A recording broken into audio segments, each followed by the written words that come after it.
It was Friday afternoon in the office of Babbitt Cars, Los Angeles. Charlie Babbitt was shouting on the phone. "But I have waited 5 weeks for these cars. Where are they?" On another phone, Charlie's secretary, Susanna, was talking to a customer. The customer wanted 6 Lamborghini cars, and he wanted them that day. Then a call came from the bank. Susanna put her hand over the phone.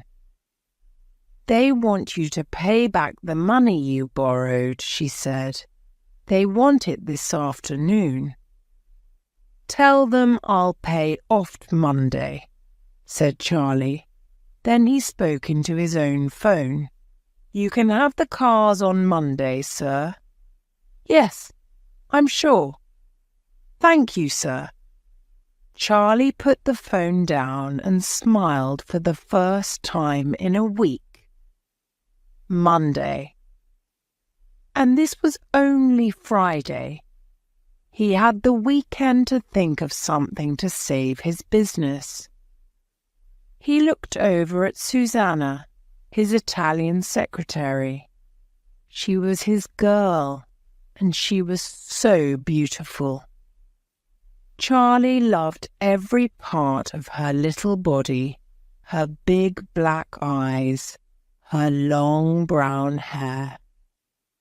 "Are you ready for our weekend in Palm Springs?" Susanna looked surprised. "We're still going?" "Of course," said Charlie. "Don't worry about this little problem. I'm going to make $80,000 from those cars." He smiled his best smile. "Not bad for 2 or 3 phone calls." They were driving through the desert when a call came through on Charlie's car phone. "Mr. Babbitt? Mr. Charles Babbitt?"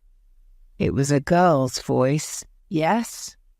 "I'm calling for Mr. John Mooney. He's your father's lawyer, here in Cincinnati, and—" "I'm sorry, but it's bad news. Your father has died, sir." "Oh, no," Susanna said, her eyes on Charlie, but his face didn't change, and he didn't say a word. "The funeral is on Sunday, Mr. Babbitt. I've got his telephone number if you—" But Charlie was not listening. He just continued to look at the road in front of them. "Oh, Charlie," Susanna said softly, "are you all right?" He didn't answer, but a few seconds later he turned off the road and stopped the car. "Sorry about the weekend," he said finally. "The weekend?" Susanna said. "Charlie." Charlie did not look at her. "Look," he said quietly, "I hated my father, and he hated me." Susanna looked across at him. Charlie was only 26, but she thought he was the most handsome man in the world. He was tall and strong, with thick dark hair and a wonderful smile. "Poor Charlie, that's very sad. My mother died when I was 2, and then it was just me and him." Susanna bit her lip and touched Charlie on the shoulder. "What happened?" Charlie was silent. Then he said, "Nothing I did was ever good enough for him." "I'm going with you to the funeral," Susanna said suddenly. Charlie smiled. "That's nice," he said, "but you don't need to." "I want to go," Susanna said. Charlie looked across at Susanna. "I forgot who I was talking to," he said. with a small, sad smile. Charlie Babbitt walked away from his father's funeral without looking back. Getting into the car beside Susanna, he said, "We're going to stay in Cincinnati another night, okay? There's something I have to do before we go."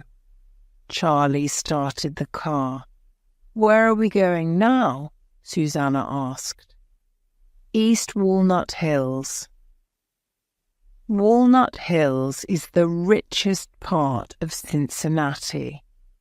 All the houses are big and very expensive. Charlie parked the car in front of one of the largest, most expensive houses in Walnut Hills, Sanford Babbitt's house. "This is my father's place," he said. Susanna got out of the car. "Is this where you lived when you were a boy?" she asked, her eyes wide, full of questions. "Yeah, but I left when I was 16, Charlie said. He picked up the suitcases and carried them towards the house. "I had no idea you came from all this," Susanna said. This was a Charlie Babbitt that she didn't know, but Charlie wasn't listening.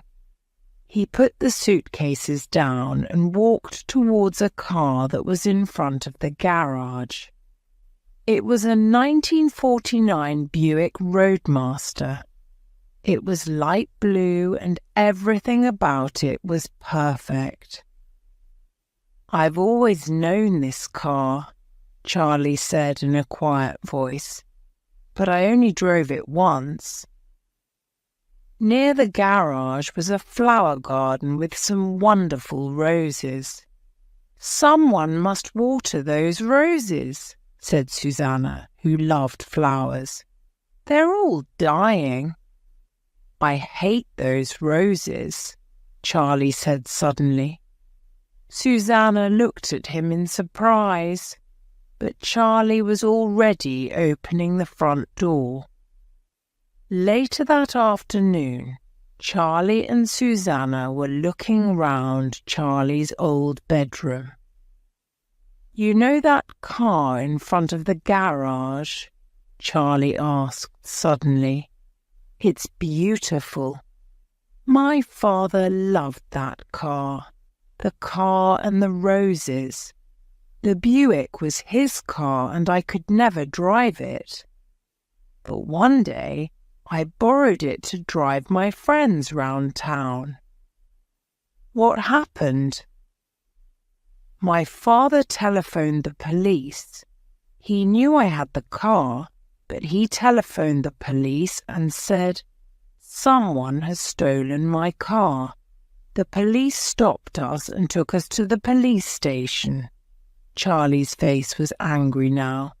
"My friend's parents came for them after an hour. My father left me there for 2 days. 2 days, Susanna said. And you were only 16. Poor Charlie." But now Charlie was picking up an old coat from a box in the corner of the room. "Is that yours, Charlie?" Susanna asked. Charlie didn't answer. He was looking carefully at the little coat. "It's like a map," he said in a strange voice. "A map of my past." "What are you talking about?" "What?" Charlie looked over at Susanna and then back at the coat. "Oh, I was just thinking. Susanna, when you were a child, did you have secret friends?" "Yes, I think everyone does." "What was the name of my secret friend?" Charlie asked himself. He tried to remember. "Rain Man. That's it. The Rain Man." When I was frightened, I held this coat and listened to the Rain Man sing." He smiled. "That was a long time ago." Susanna laughed and touched Charlie's arm. "What happened to your friend?" "I don't know," Charlie said. "I just grew up, I think." He turned the coat around in his hands for a few seconds longer. Then he threw it back into the box. "Let's go and eat." Charlie Babbitt and his father's lawyer, John Mooney, met in the dining room that evening. Mr. Mooney put on his glasses and took some papers from his case. "Before I read the will," he said, "your father has asked me to read you a letter that he wrote to you. Is that all right?" Charlie did not want to listen to his father's letter, but he did want his father's money. "Of course," he said. Mooney opened an envelope and took out 2 pieces of expensive paper. "To my son, Charles Babbitt. Dear Charles," the lawyer began, "today is my 70th birthday. I am an old man, but I well remember the day that we brought you home from the hospital. You were the perfect child." "He wrote it," Charlie said with a very small smile. "I hear his voice."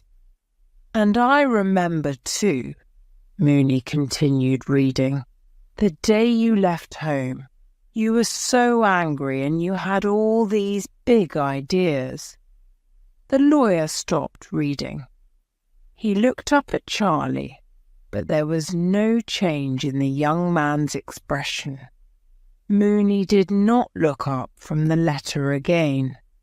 "You did not write or telephone or come back into my life in any way. For all these years I have not had a son, but I want for you now what I always wanted for you.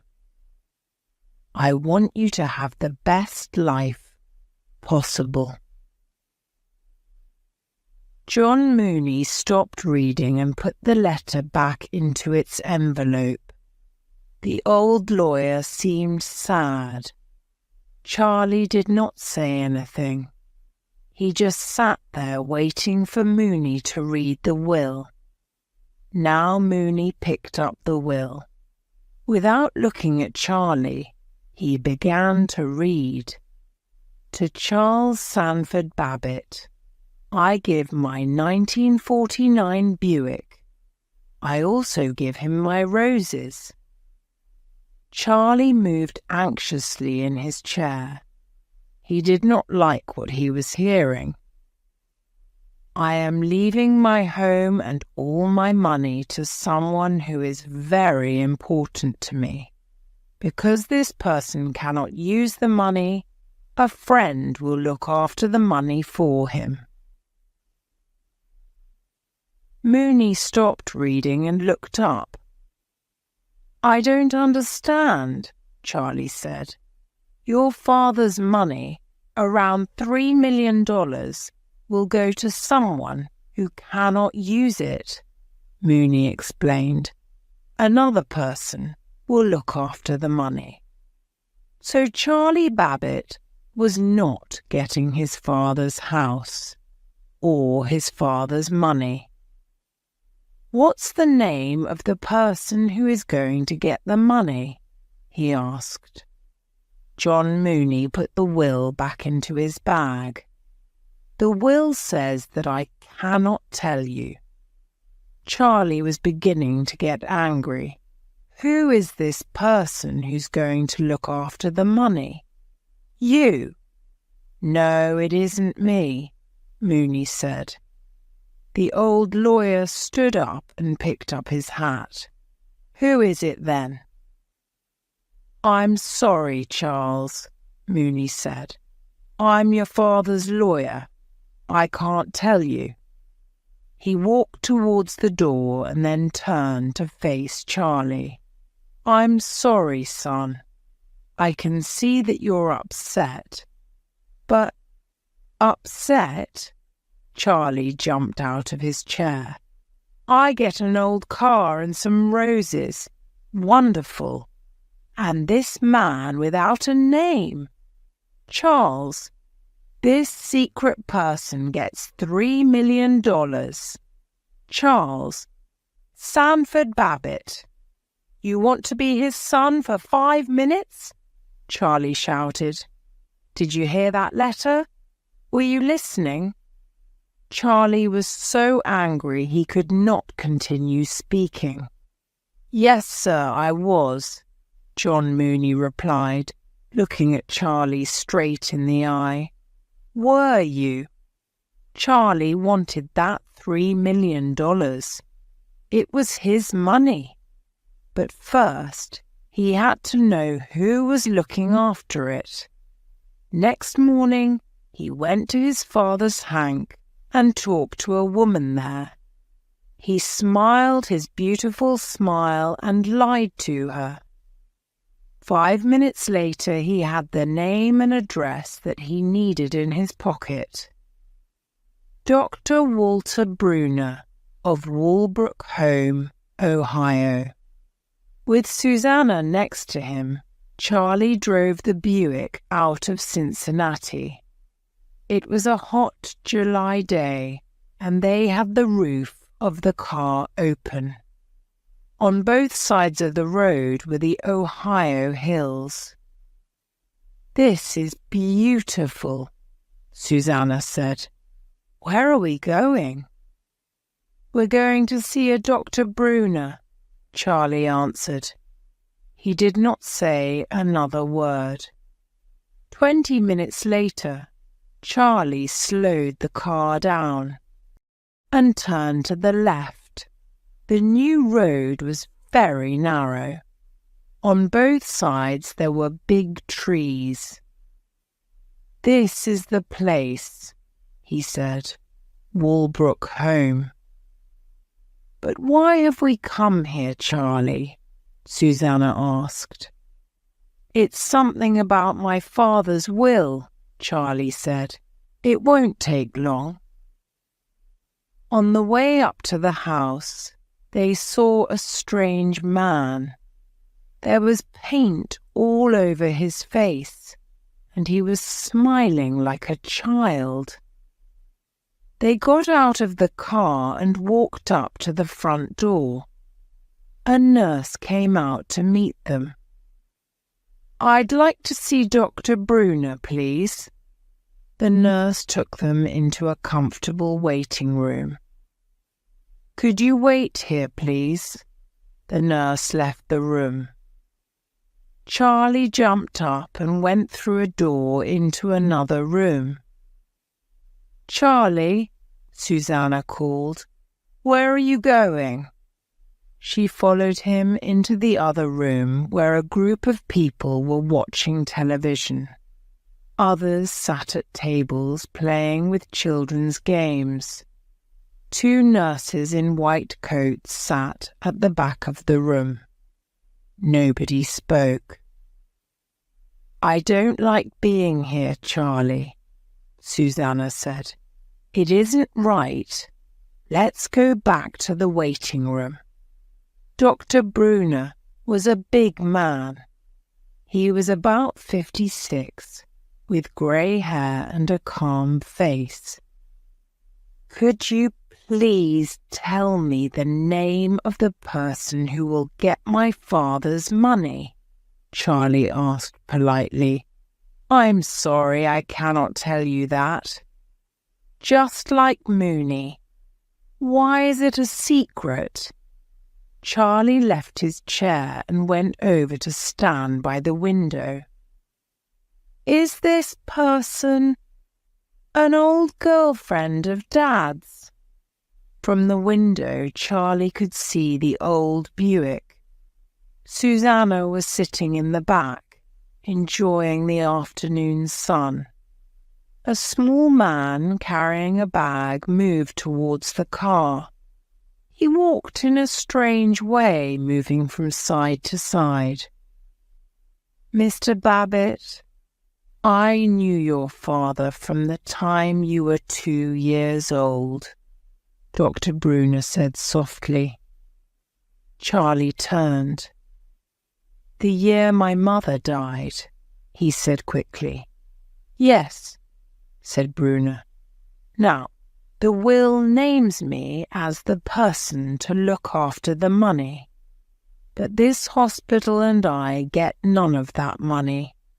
I am doing this for your father." Charlie was beginning to feel very angry. To calm himself, he turned back to the window. The man with the bag was now standing next to the Buick. "And you want me to just forget about the money?" "I think you have been upset," Brunner said softly, "by a man who never knew how to show love." Charlie knew that this was true. He did not know what to say.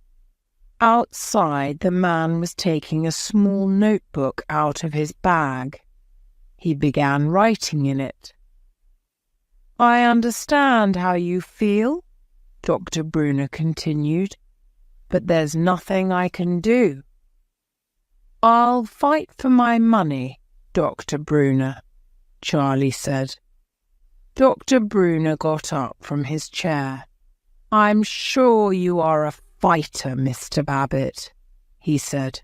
"Your father was a fighter, but I am a fighter too." Dr. Brunner walked with Charlie out through the front door. The day was getting hotter, but it was still beautiful weather. The little man with the bag was still standing by the Buick. He was writing in his notebook. Again and again he looked from the car back to the notebook. He did not look at Susanna. "Raymond," said Dr. Brunner, "go back inside." The man with the notebook was not listening. He continued writing in the notebook. Charlie walked past him and went to open the door. "Of course, this car is not white," Raymond said. He did not look up from his notebook. "This is a blue car now." Charlie looked at Raymond in surprise. He was a small man of about 40. He looked clean and tidy, with short hair and very ordinary clothes. What was a little strange was that there was no expression on his face. There was no light in his small black eyes, and no movement in his mouth. It was a face that was neither happy nor sad. Smiling, Charlie turned to Susanna. "You know," he said slowly, "this car was white. My dad painted it blue when I was very little." And, Raymond continued quickly to himself, "it cost an arm and a leg." The smile left Charlie's face. "That's what my father often said. An arm and a leg. How does this man know that?" he asked. Charlie looked at the man called Raymond. Raymond looked up for a second. Then he looked at his notebook again. "You come with me, Raymond," Dr. Brunner said. "These people have to go." But Charlie was moving closer to Raymond. "Do you know this car?" he asked. A frightened expression came across Raymond's face. He looked at Dr. Brunner for help. "I don't know," he muttered. "Yes, You do know this car, Charlie said angrily. Why do you know? That's enough, Mr. Babbitt, Dr. Brunner said.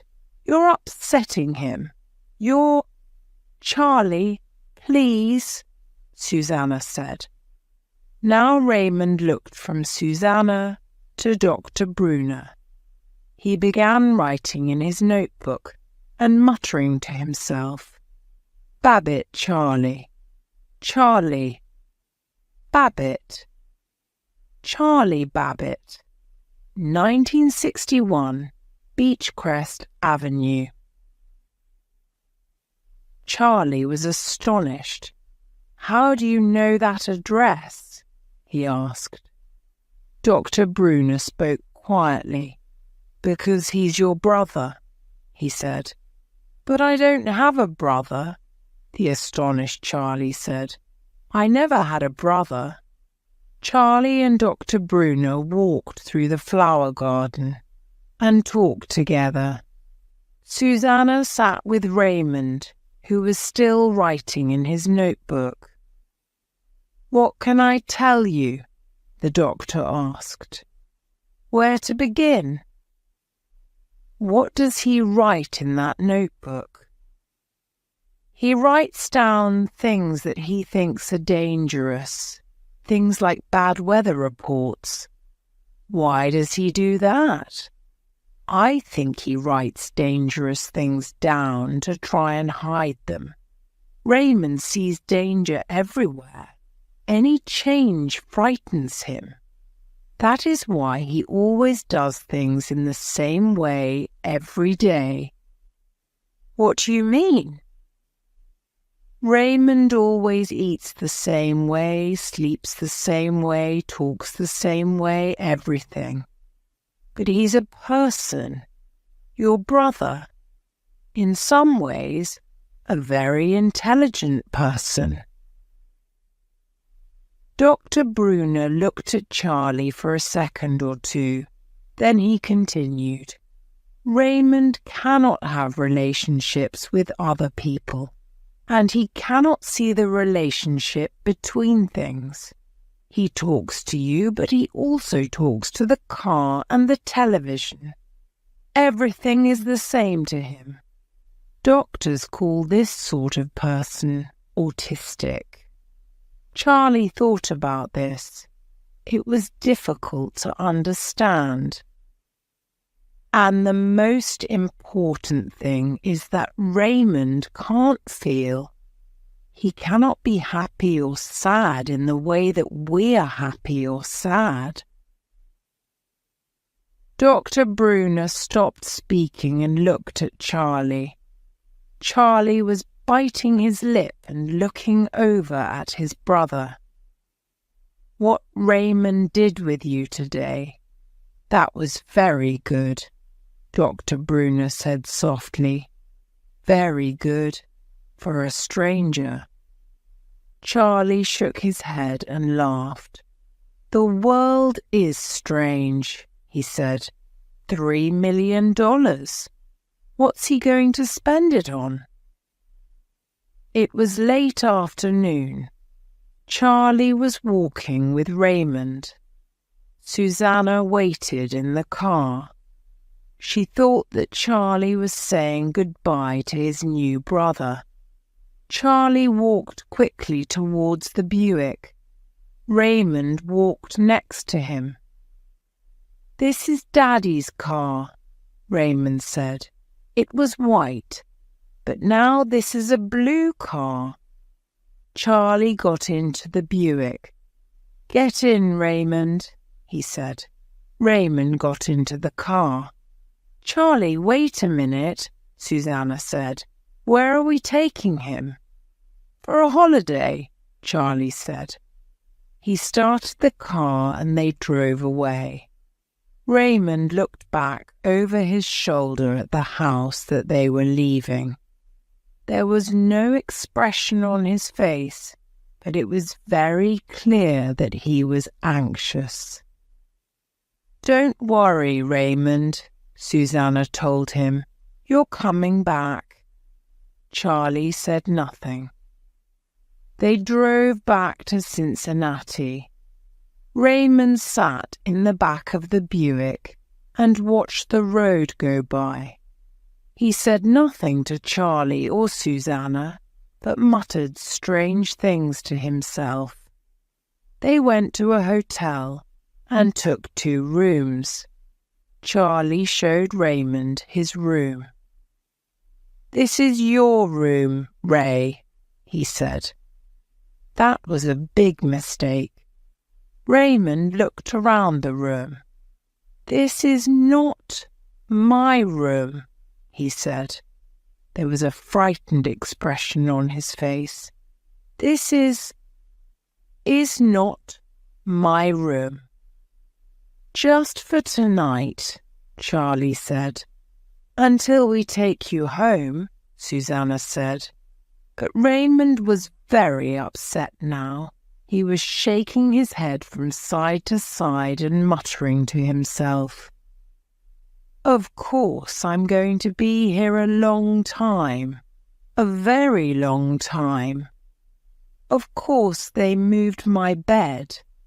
"Sorry, Raymond," Charlie said. "You like the bed under the window?" He started pushing the bed into its new place, but Raymond was still unhappy. He started muttering about books. The only book in the room was a telephone book for Cincinnati. "Charlie, let's take him home," Susanna said. She liked Raymond, and she did not like to see him upset. "He's okay," Charlie said. "Do you like pizza, Ray?" "Do you like pizza, Charlie Babbitt?" Raymond knew the word pizza because pizza was a Walbrook word. This calmed him a little. "I'll ask the hotel to send a pizza up to your room," Charlie said. "We like pizza, don't we, Ray? We're brothers." "Charlie, he still doesn't look happy," Susanna said. "I don't understand why you brought him here. I think he wants to go back to Walbrook." "Ray's fine," Charlie said. "All he needs is some TV and some pizza." "What's on TV, Ray?" Raymond looked at his watch. "The Lucky Money Wheel," he told the watch. "Great. Sit down and you can watch it." Charlie turned on the television. The Lucky Money Wheel came on. "You've got your TV," Charlie said. "You've got a pizza coming. Aren't things good, Ray?" Charlie looked at Raymond, and Raymond looked at Charlie, but there was no expression on his face. "Do you ever smile, Ray?" Charlie asked. "Do you ever smile?" Raymond repeated. There was still no expression on his face. Raymond sat on his bed and watched television. Charlie came in with a pizza. Ray looked at the pizza and shook his head. "What's the problem, Ray?" Charlie asked. Raymond wanted to eat the pizza the way that he ate it at Walbrook. Charlie cut the pizza into tiny squares for him and put each square on a toothpick. Charlie and Susanna went off to their room. Raymond watched a film. A man in the film told his son to turn the television off. Raymond got up and turned his television off. Raymond continued to look at the television, but now there was nothing to watch. He heard the sound of another television in Charlie and Susanna's room. Raymond got up and went into their room. Charlie and Susanna were in bed. They did not see Raymond come into the room. Raymond sat on the end of the bed and watched the television. Susanna saw him first. "Charlie," she said in a quiet voice, "Raymond is sitting at the end of the bed." Charlie sat up and saw that Raymond was watching TV and eating pizza. "Raymond, what are you doing in here?" he shouted. "Get out!" Raymond got up and went back to his room. Susanna looked at Charlie with an angry expression on her face. "Go and talk to him," she said. "What for?" Charlie asked. "Because he's frightened," Susanna said. "He's never been away from Walbrook before. You've upset him." Charlie got angry. "Raymond is not going back to Walbrook," he said. "He has to learn how to live in the real world." Susanna was astonished. "What do you mean he's not going back to Walbrook?" Charlie looked away from her and bit his lip. "I took Raymond," he said quietly, "and I'm keeping him until I get my money." Susanna's eyes widened. "What money?" she asked. "Dad left Ray some money, a lot of money." Money. Now Susanna was beginning to understand. How much money? "Did your father leave Raymond?" she asked angrily. Charlie looked away again. "He left him his house and all his money," he said. $3 million. Susanna muttered some angry words in Italian and jumped out of bed. Then she picked up her suitcase from the floor and threw it open. "What are you doing?" Charlie asked. "I'm leaving you, Charlie." She was coldly angry. Now Charlie was astonished. "Why?" he asked. Susanna pushed her things into the suitcase and pulled on her coat. "Because you've kidnapped your brother for money," she shouted. "I have not kidnapped him. I just want my money. What's wrong with that?" "Everything," Susanna shouted. She looked at Charlie for a second and shook her head. Then she picked up her suitcase and moved towards the door. When she got to the door, she turned and looked at Charlie again. "I did love you, Charlie," she said sadly. "But you are not the man that I thought you were." The next morning, Charlie took Raymond to have breakfast in a cheap restaurant near their hotel. A pretty waitress came to their table.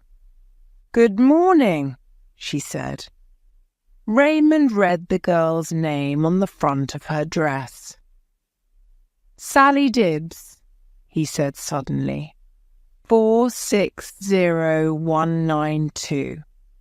Sally Dibbs was astonished. "How do you know my telephone number?" she asked. Charlie was also astonished. He looked at Sally and then at Raymond. "How do you know her number, Raymond?" he asked. "The telephone book," Raymond muttered. "In the hotel. The telephone book." "You read the telephone book," Charlie said. He turned to the waitress and laughed. "He remembers things," he said. Then he asked Raymond what he wanted for breakfast. "This is Tuesday," Raymond said. "Breakfast is coffee and cakes." "That's fine," Charlie said to the waitress. "We'll have coffee and cakes." The waitress went to get the food. Suddenly, an anxious expression came across Raymond's face. "Where are the toothpicks?" he asked. "We don't need toothpicks for cakes," Charlie said. Raymond shook his head from side to side. "Where are the toothpicks?" he repeated. "Where are the toothpicks?" Charlie closed his eyes and counted to 10. "All right, Raymond," he said. "I'll get you some toothpicks. But I'm also going to make a phone call. I want you to wait for me here." Charlie was on the phone. "Dr. Bruner, this is Charlie Babbitt." Dr. Bruner was silent for a second. Then he asked calmly, "Where are you, son?" "That's not important," Charlie said. "What is important is who I'm with. You have to bring Raymond back, Mr. Babbitt," the doctor said. "Yes, I will," Charlie said, "when I get my $1.5 million, sir. All I want is my half of the money." "I can't do that, Mr. Babbitt." "You know I can't." Charlie turned to watch Raymond. He wasn't at their table. Then he saw him. Raymond was looking all round the restaurant. He still did not have his toothpicks. "Bring him back, Mr. Babbitt," Dr. Bruner repeated. "Bring him back now." "I have not kidnapped him," Charlie said. This was something which worried him. Was Susanna right? Was Charlie the businessman now Charlie the criminal? "I know you haven't kidnapped him," Dr. Bruner said. "Raymond is not a prisoner at Walbrook. He's always free to leave us." Charlie breathed more easily. "But we know how to look after Raymond here," Dr. Bruner continued. "We know what he needs. You do not know anything about Raymond, Mr. Babbitt." Raymond was still looking round the restaurant for toothpicks. Charlie watched him anxiously. "I'm Raymond's brother," Charlie said into the phone, "and my lawyer says I can get custody of him. If you want Raymond back, give me my money." "It's not your money, Mr. Babbitt," the doctor was saying. Charlie was not listening. He was waving to the waitress. "Toothpicks!" he shouted, and he pointed at Raymond. "He wants toothpicks." "I cannot give you what you want, Mr. Babbitt," Dr. Bruner continued. At last Sally gave Raymond a full box of toothpicks. Raymond took the box back to their table. Charlie was getting angry. "Dr. Bruner, you've made a big mistake," he said. He put the phone down and walked over to where Raymond was sitting. "We're leaving, Raymond." Raymond stood up quickly and knocked the box of toothpicks off the table. The box fell to the floor and broke open. The toothpicks went everywhere. "Oh, Raymond!" Charlie shouted. But Raymond was looking down at the toothpicks on the floor. 82, he muttered. 82, 82, 82. Toothpicks. Charlie shook his head. "Ray, there's a lot more than 82 toothpicks down there." Raymond's expression didn't change. 82, 82, 82. Of course that's 246. Toothpicks. Charlie turned to Sally Dibbs. "How many toothpicks in the box?" he asked. The girl picked up the box and read the number off it. 250. Charlie smiled at his brother. That was very close, Raymond, he said. Come on, let's go. We're going to the airport. I have to go back to Los Angeles. As they walked to the door, Sally Dibbs called after them. He was right. There were 246 toothpicks on the floor. The other 4 are still in the box. At the airport, Charlie telephoned his office. The news was not good. Both the bank and the customer for the Lamborghini cars were still very unhappy. Charlie needed to get back to Los Angeles fast. Charlie picked up his bag. Okay, Raymond, he said. We've got to move quickly. Our plane leaves in 6 minutes. Look, there it is out there. Charlie pointed out through the window at the plane. Raymond suddenly looked very anxious. Crash, he muttered. That plane crashed in August. August 16th, 1987. 156 people were. They were all... That was a different plane, Ray, Charlie said. This is a beautiful plane. This one is safe. Crash, Raymond muttered. Crash and burn. Charlie did not know what to do. They had only 4 minutes to catch the plane. We have to fly home, Ray, he said. It's important. What did you think we were doing here? This is an airport. This is where they keep the planes. Come on. Charlie put his hand on Raymond's arm. Raymond put his hand to his mouth and bit it. Then he screamed and began to shake all over. For a second, Charlie just looked at his brother with an astonished expression. Then he saw that he had to calm Raymond down. It's okay, Raymond, he said quickly. It's okay.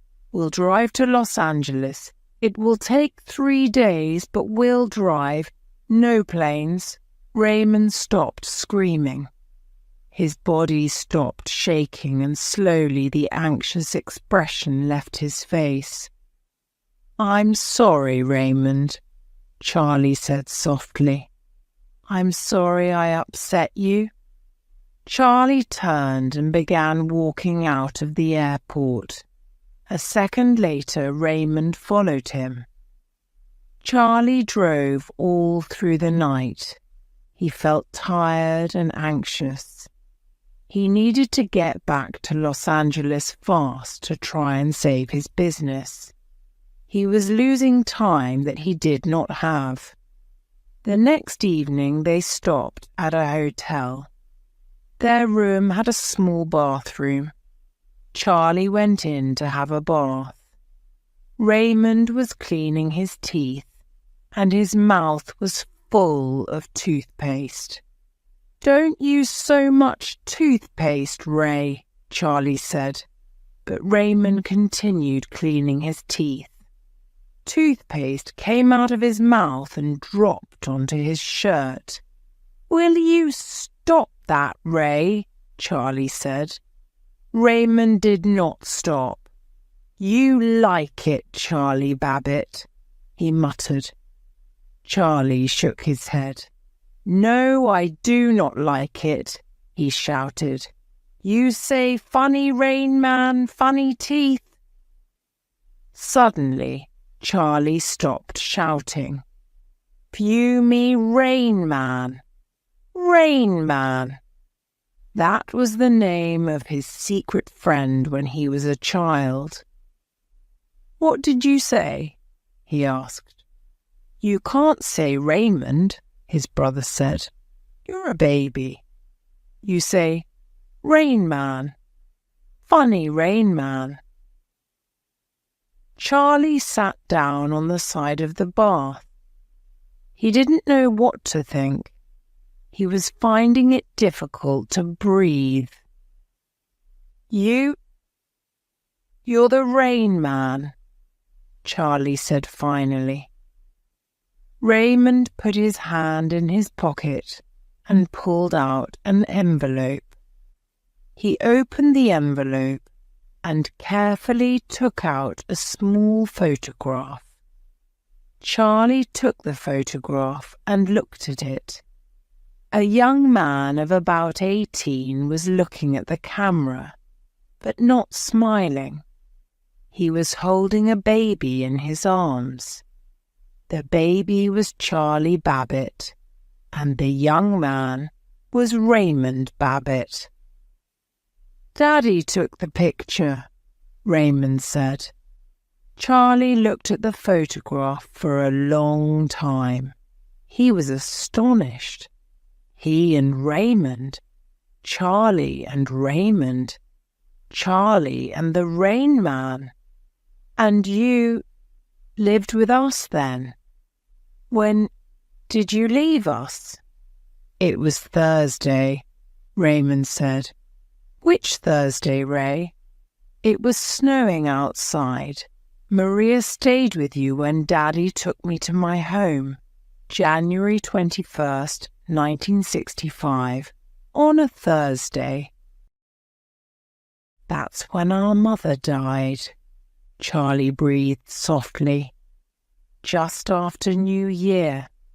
And you had your coat, and you waved to me from the window. Goodbye, Rain Man. Goodbye, Rain Man. On a Thursday." Suddenly, Charlie remembered deep into his past.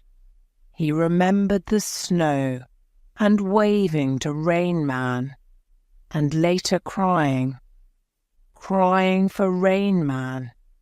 He wanted Rain Man, but Raymond didn't come. He never came again. "I sat with that coat," Charlie said. Now he remembered his brother's 18-year-old face. "And you sang to me." For a minute, Raymond just looked at his brother.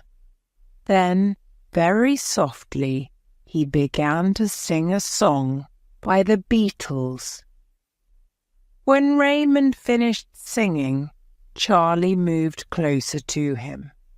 Then he said, "I remember I liked it when you sang to me." But Raymond was cleaning his teeth again. Charlie picked up the photograph and muttered something about how nice it was. Then he put it down on the side of the bath and turned on the water. Suddenly Raymond began to scream, "No, no, no, no!" Charlie looked up and saw a terrible expression on his brother's face. Raymond was looking down at the water. "It's burning him!" he screamed. Quickly, Charlie turned off the water. He remembered it all now. His brother giving a 2-year-old boy a bath that was too hot. Sanford Babbitt screaming, "He's burning Charlie! He's going to kill him!" That was why his father sent Raymond to Walbrook. That was the end of the relationship between Charlie and Rain Man. And poor Raymond remembered it all. "It's okay, Ray," Charlie said softly to his brother. "It's okay, man. I didn't bum. I'm fine." It was late. Raymond was sleeping on one of the 2 beds in the hotel room. Charlie lay on the other bed and smoked a cigarette. He felt very tired and very sad. He needed someone to love, someone who loved him. He needed Susanna. Charlie pulled the telephone towards him. "Hello? Hello, it's me, Charlie," he said softly. There was no answer. I just want to hear that our relationship is not." Charlie waited for Susanna to say something. When she still did not speak, he said, "I'm frightened that it's finished between us." Finally, Susanna spoke. "Don't ask me today, Charlie. You won't like my answer. Give me some time. I'm going to get custody of Ray. I've talked to my lawyer and he says that it is possible. Firstly, I have to take Ray to see a special doctor in Los Angeles." "Charlie, they won't give you custody of Ray," Susanna said. "Dr. Bruner has looked after him for more than 20 years. You've known him for 4 days. She didn't understand. Nobody understood his relationship with Raymond. "Can I phone you when I get back to Los Angeles?" Susanna didn't say yes, but she didn't say no either. The next morning, Charlie heard more bad news from the office.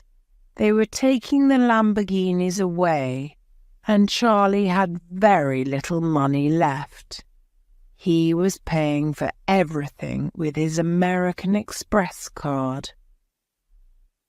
Charlie and Ray sat together in the hotel restaurant.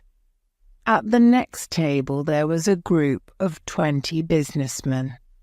They were finishing their meal and asked the waitress for the bill. Raymond looked over at the table. It was full of plates and cups and different bits of food. "Of course, that bill is $93.40, Raymond said. Charlie laughed. "How can you know that, Ray?" $93.40, Raymond repeated. The waitress returned with the bill. Charlie read over her shoulder. The bill was for $93.40. "How do you do it, Ray?" Charlie asked. "You can remember every number in a phone book. You can count 200 toothpicks in under a second. You're like a computer." "Today is Thursday," Raymond said. "Thursday is coffee and cakes, same as Tuesday." Charlie looked at his brother. Suddenly he had an idea. A really great idea to end all his money problems. "Raymond," he asked his brother, "have you ever played cards?" The next day they arrived in Las Vegas. Charlie bought new suits for Raymond and himself. He also bought Raymond a television the size of a small clock. Then he showed his brother how to play cards. "Do you understand how to play now, Raymond?" "I count cards," said Raymond. "Yes, but you must never say that." They went into the Golden Casino at 4 o'clock in the afternoon. They sat down at one of the card tables. 5 hours later, they got up from the card table. Charlie was very, very tired, but very happy. He smiled at his brother. "Raymond, you have won us $90,000. Raymond did not look up from the television he now carried everywhere in his hand. $89,756, he said. And that was only in one visit. "You're going to make us rich, Ray," Charlie said. Raymond looked from his television to his watch. 8 minutes to bedtime, he said. 8 minutes. Charlie smiled. Raymond was still Raymond. "Ray, we're going to stay in the best room in the hotel here," he said. "Tomorrow we're going to come down and enjoy ourselves. Perhaps we'll find you a girl." Raymond was watching his television again. "A girl," he repeated. "Yes, why not?" But first Charlie needed a hot bath and a good night's sleep. And he needed to talk to Susanna again. There was a knock on the door. Charlie opened it. "Susanna!" Charlie put his arms round the girl that he loved and kissed her. "Ray, Susanna's here." "How did you know we were here?" Charlie asked her. Susanna spoke softly. "They told me at the office," she said. "I'm sorry they took the cars away." "Oh, don't worry about that," Charlie said happily. "We have some news to tell you. Ray, tell Susanna what we've done." "We played cards," Raymond said. "I counted cards and we won money." "What?" Susanna asked. "It's a long story," Charlie said, pulling Susanna towards the bedroom. "We'll talk about it later." Raymond knocked on the bedroom door. "Come in," Charlie called.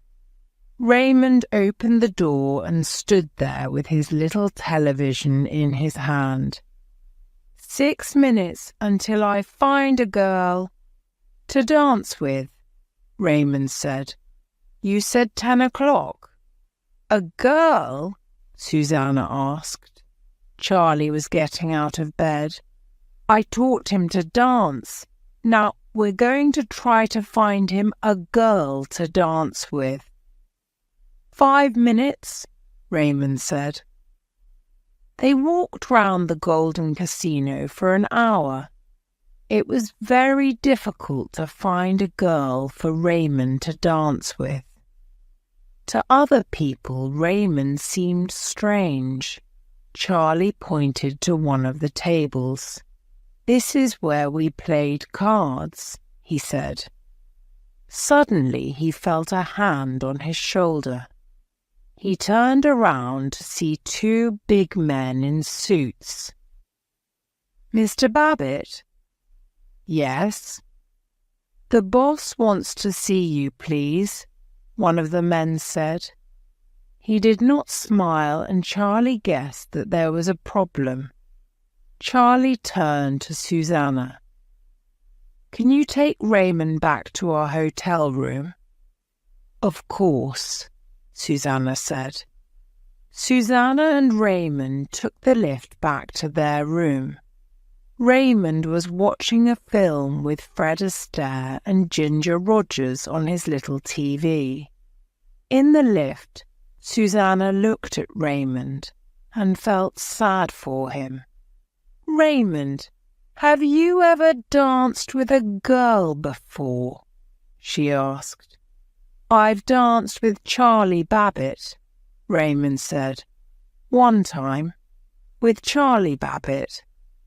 He did not look up from his TV.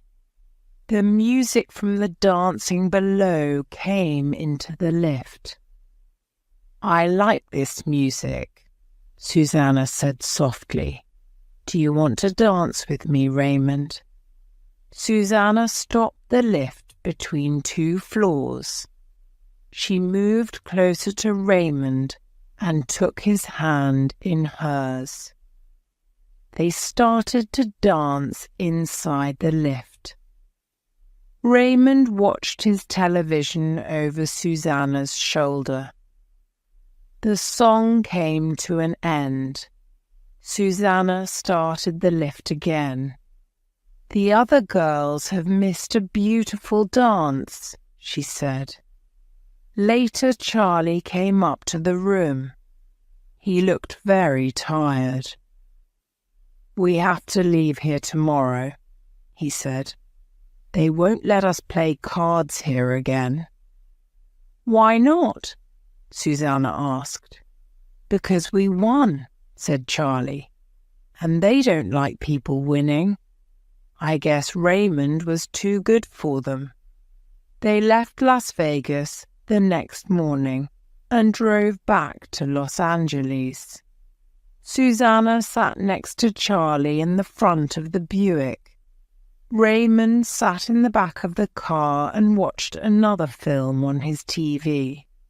Sometimes he looked out at the desert they were driving through.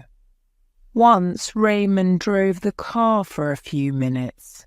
The road was empty, so there was no danger. "I'm a very good driver," Raymond said. Susanna got out at her flat in Santa Monica. Charlie and Raymond drove on to Charlie's house in Los Angeles. There was a letter waiting for Charlie. It was from Dr. Bruner. "I'm staying here in Los Angeles at the Hotel California," the letter said. "Please come and see me. I think we need to talk." That night, Charlie went to see Dr. Bruner at his hotel. "Mr. Babbitt, I want to stop playing games," Dr. Bruner said. "My lawyer is talking to your lawyer. He is explaining to him the facts. Raymond will see a special doctor on Friday. This doctor will decide who gets custody of Raymond, and you are going to lose." "I think that is for the doctor to decide," Charlie said.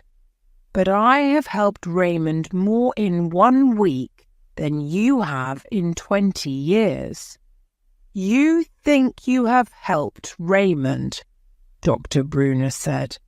"But Raymond is still autistic. He will always be autistic. Neither you nor I can change that fact." Charlie turned to go. "I'll see you on Friday, Dr. Bruner." "Don't you understand, Charlie?" Dr. Bruner called. "Even if they give you custody of Raymond, you will not get your father's money. I don't have to pay you anything." "Goodbye, Dr. Bruner," Charlie said, walking away. Dr. Bruner called after him. "I'll give you $250,000 to have Raymond back now."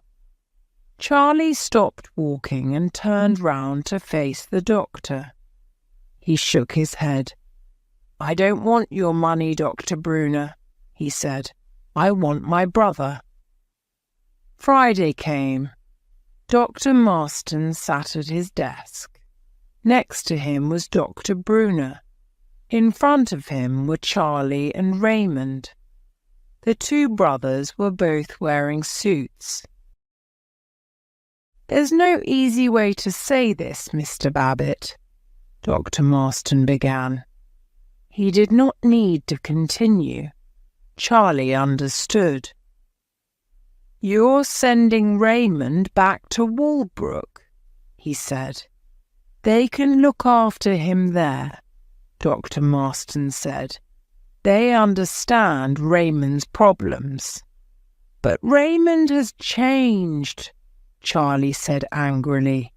"He has only been 7 days with me, and already he is getting better. And you don't like that?"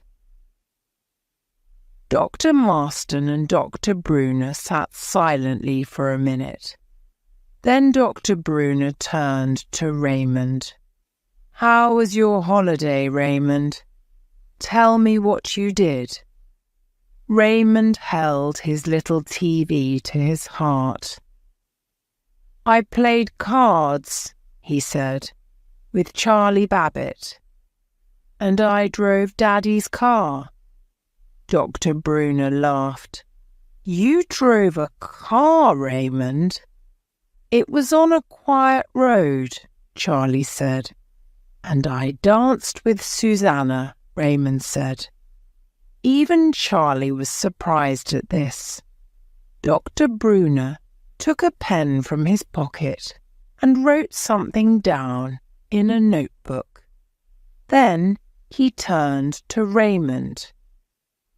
"Do you want to stay with Charlie, Raymond?" he asked. "I want to stay with Charlie Babbitt," Raymond said. "You see," Charlie said, "Raymond wants to stay with me."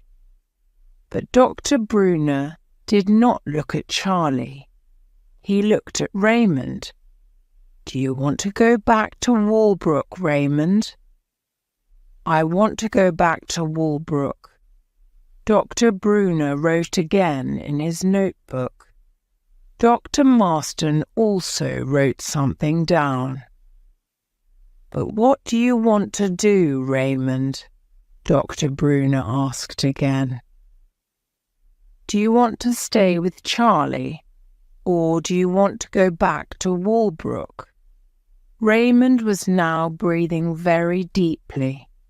He shook his head from side to side and moved uncomfortably in his chair. Walbrook. Charlie Babbitt. Walbrook. Charlie Babbitt, he muttered. Charlie jumped out of his chair. "Stop asking him all these questions," he shouted. "You're upsetting him." Now Dr. Brunner looked at Charlie. "I'm showing you that Raymond is still autistic, Charlie," he said calmly. Charlie sat down and put his head in his hands. He saw that they would never give him custody of Raymond. Perhaps they were right. Perhaps they did know how to look after Raymond at Walbrook. But Charlie gave Raymond something they could not give him at Walbrook. Charlie gave Raymond love, and Raymond, in his way, gave Charlie love. All Charlie wanted was the best for Raymond. Charlie wasn't the loser. Raymond was the winner. "Ray, they want you to go back to Walbrook," Charlie said slowly to his brother. He looked up at the two doctors. "Can I visit him?" Dr. Marston turned to Dr. Brunner for an answer. "Of course," Dr. Brunner answered. "We would like you to."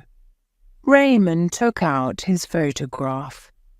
It was a lovely picture of the 18-year-old Raymond and the 2-year-old Charlie. Rain Man and Charlie. Brothers.